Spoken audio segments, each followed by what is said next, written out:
What if one innocent trip to Singapore could permanently lock you out of the United States forever, with no warning, no appeal, and no way back? Imagine this. You pack your bags, fly to Singapore for a vacation or a business trip, and then you try to come back to the United States, and they stop you at the gate. Not because you did anything wrong, not because you broke any law, but because the world changed while you were away, and nobody told you. In 2026, this is no longer a nightmare. It is a real and documented danger for millions of travellers around the world. Two major immigration earthquakes hit at the same time.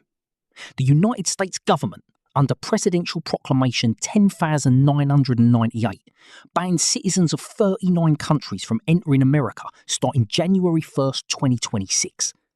And Singapore launched its own revolutionary No-Boarding Directive system on January 30th, 2026. Together, these two policies created a perfect storm. One wrong trip could trap you outside America with no path home. Today, we are going to break down exactly what happened, who is affected, and what you absolutely must know.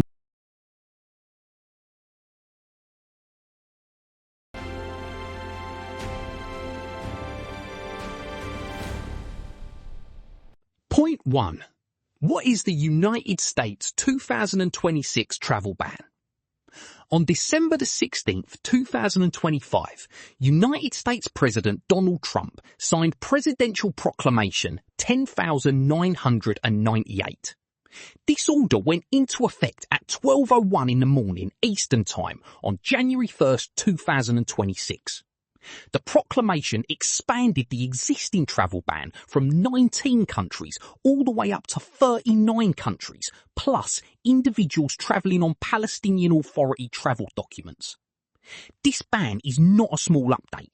It more than doubled the number of affected nations in one single signature. The countries on the list fall into two groups.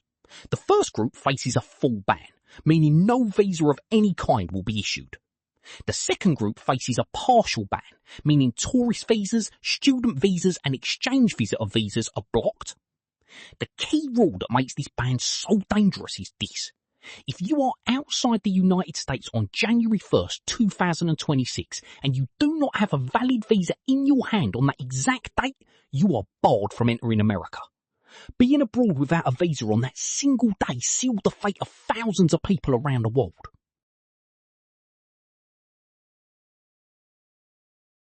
Point 2.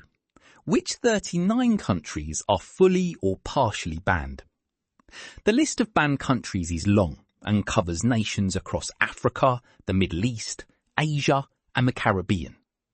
Countries under the full entry ban include Afghanistan, Burkina Faso, Burma, Chad, Equatorial Guinea, Eritrea, Haiti, Iran, Laos, Libya, Mali, Niger, Republic of Congo, Sierra Leone, Somalia, South Sudan, Sudan, Syria and Yemen.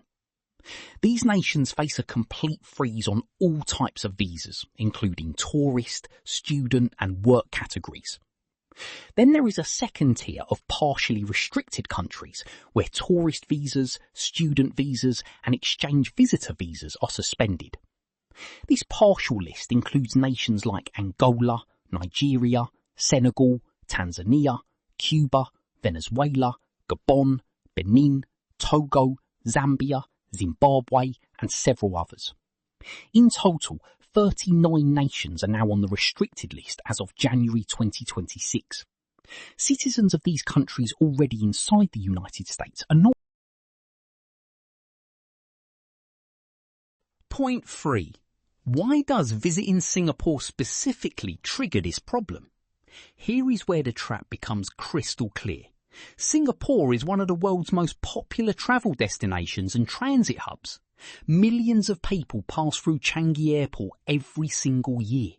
Many travellers from banned countries who live and study in the United States have family in Singapore, Malaysia or other parts of Asia. So what happens when one of these individuals flies to Singapore for a holiday, a wedding or a work conference? The moment their plane takes off from American soil, the United States travel ban clock starts ticking. If they are a national of one of the 39 banned countries and they did not have a valid United States visa secured before January 1st, 2026, they fall under the ban. Universities in the United States issued urgent warnings to their international students. The Office for International Students and Scholars at Washington University stated clearly that citizens of listed countries who leave the United States face a strong likelihood of not being allowed to return until the ban is lifted. Singapore, being a major and attractive destination, became one of the most common trip types that triggered this terrible situation.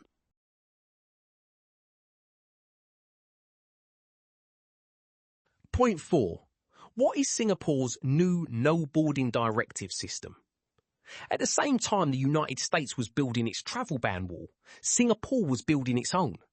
On January 30th, 2026, Singapore's Immigration and Checkpoints Authority, known as the ICA, launched what they called a No-Boarding Directive system. Under this new policy, airlines flying to Singapore must now check every passenger's eligibility before the plane ever leaves the ground. This check does not happen when you arrive in Singapore. It happens at your departure airport, wherever in the world you are. The ICA collects advanced traveller information from airlines and screens it through their database. If a passenger is flagged as ineligible for any reason, including past overstays, visa violations or security concerns, the airline receives a binding refusal notice on the same screen used to print your boarding pass. The gate agent has zero ability to override this decision. You simply do not board.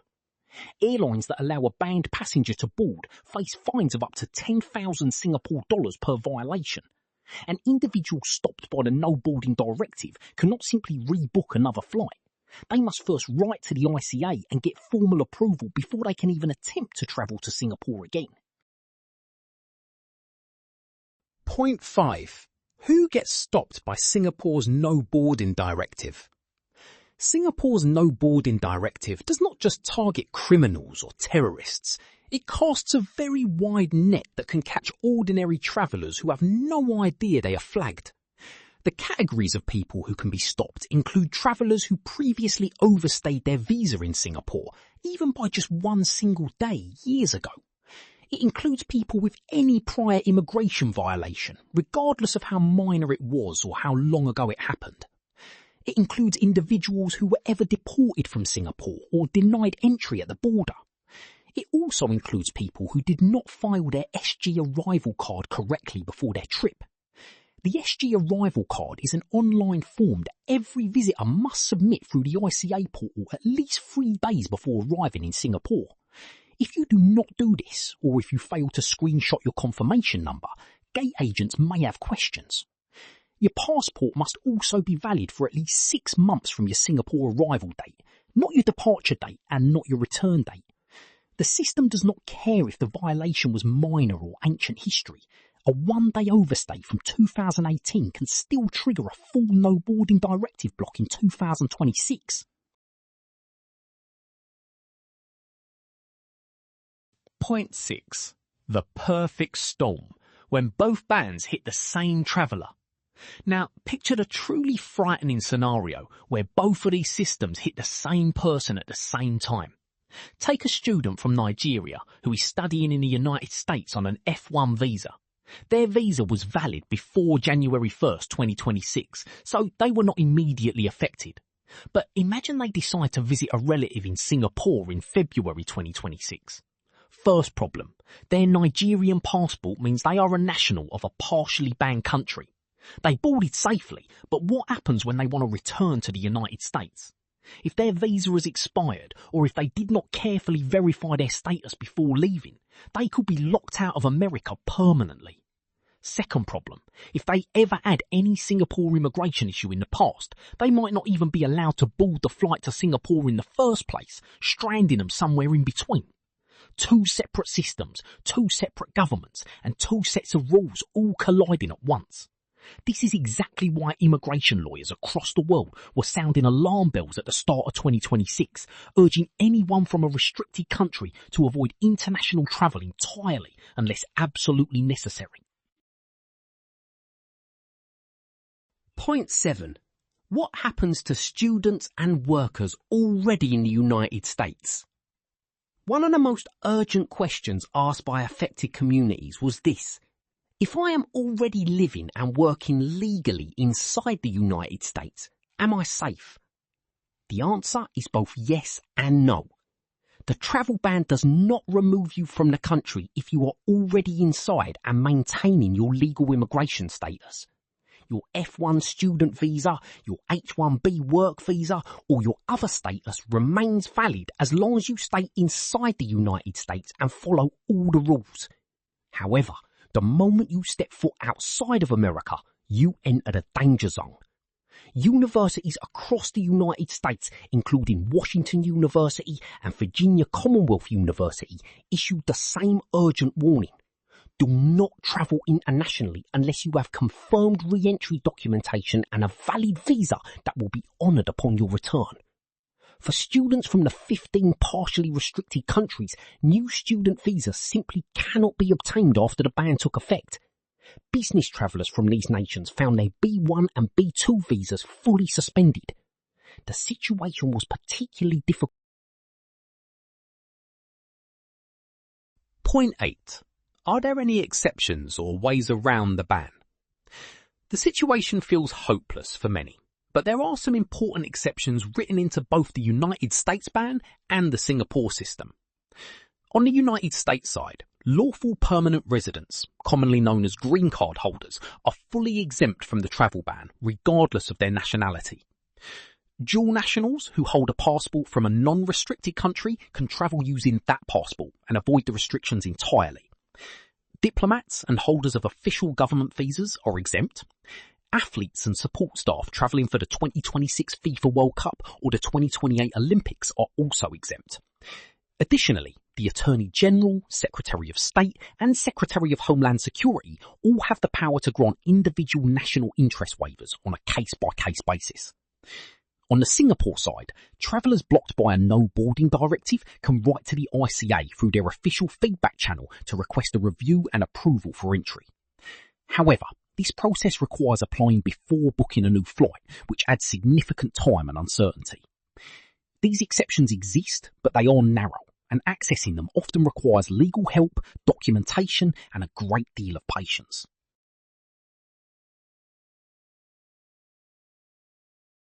Point 9. The rise in numbers. How many were already affected before the ban? To understand just how serious Singapore's immigration crackdown already was before the No-Boarding Directive launched, consider the numbers. Between January and November of 2025 alone, before the new system even went live, Singapore's Immigration and Checkpoints Authority rejected 41,800 foreign travellers.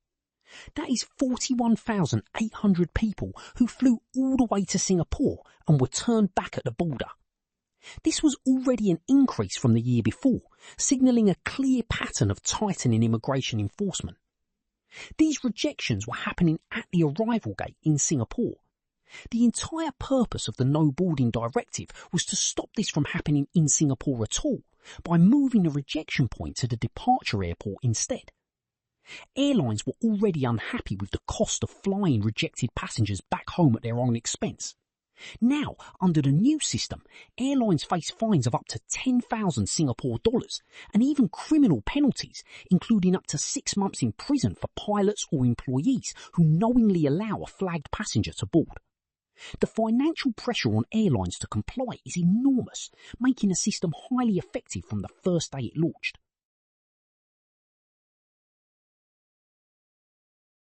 Point 10. What should travellers do right now to protect themselves? If you are a national of any of the 39 banned countries, or if you have ever had any immigration issue in Singapore, here is exactly what you need to do right now. First, check your country's status on the United States travel ban list immediately and determine whether you are under a full ban or a partial ban. Second, if you are currently inside the United States, do not leave under any circumstances until you have consulted a qualified immigration attorney and confirmed that you can legally re-enter. Third, Before any trip to Singapore, check the ICA's online portal for personal flags on your travel record. Submit your SG arrival card at least 3 days before departure and screenshot your confirmation number. Make sure your passport is valid for at least 6 months from your Singapore arrival date. Carry printed copies of your hotel reservations and onward travel documents in case airline staff ask questions. Fourth, if you hold dual citizenship, travel on the passport of the non-restricted country whenever possible. Fifth, monitor updates regularly because the Secretary of State is required to reassess United States travel restrictions every 180 days, meaning the ban list can and will change as the year progresses. We are living through one of the most complex and dangerous periods in modern immigration history. Two governments on opposite sides of the world have rolled out systems that are reshaping who gets to travel and who gets stopped, often without any prior warning to the traveller. For millions of people, a trip to Singapore is no longer just a vacation. It could be the decision that permanently separates them from their life, their career, and their future in the United States. The rules are clear, but they are brutal. If you are outside America without a valid visa on January 1st, 2026, and you are a national of one of the 39 restricted countries, the door is closed. And Singapore's No-Boarding Directive adds another layer, ensuring that even reaching your destination is no longer guaranteed. Knowledge is your only shield right now. Share this video with anyone you know who travels internationally, especially students, workers, and families with ties to Asia and Africa. If this information helped you or someone you love, please like, comment, and subscribe. Because in times like these, staying informed is not just smart, it could change your entire life.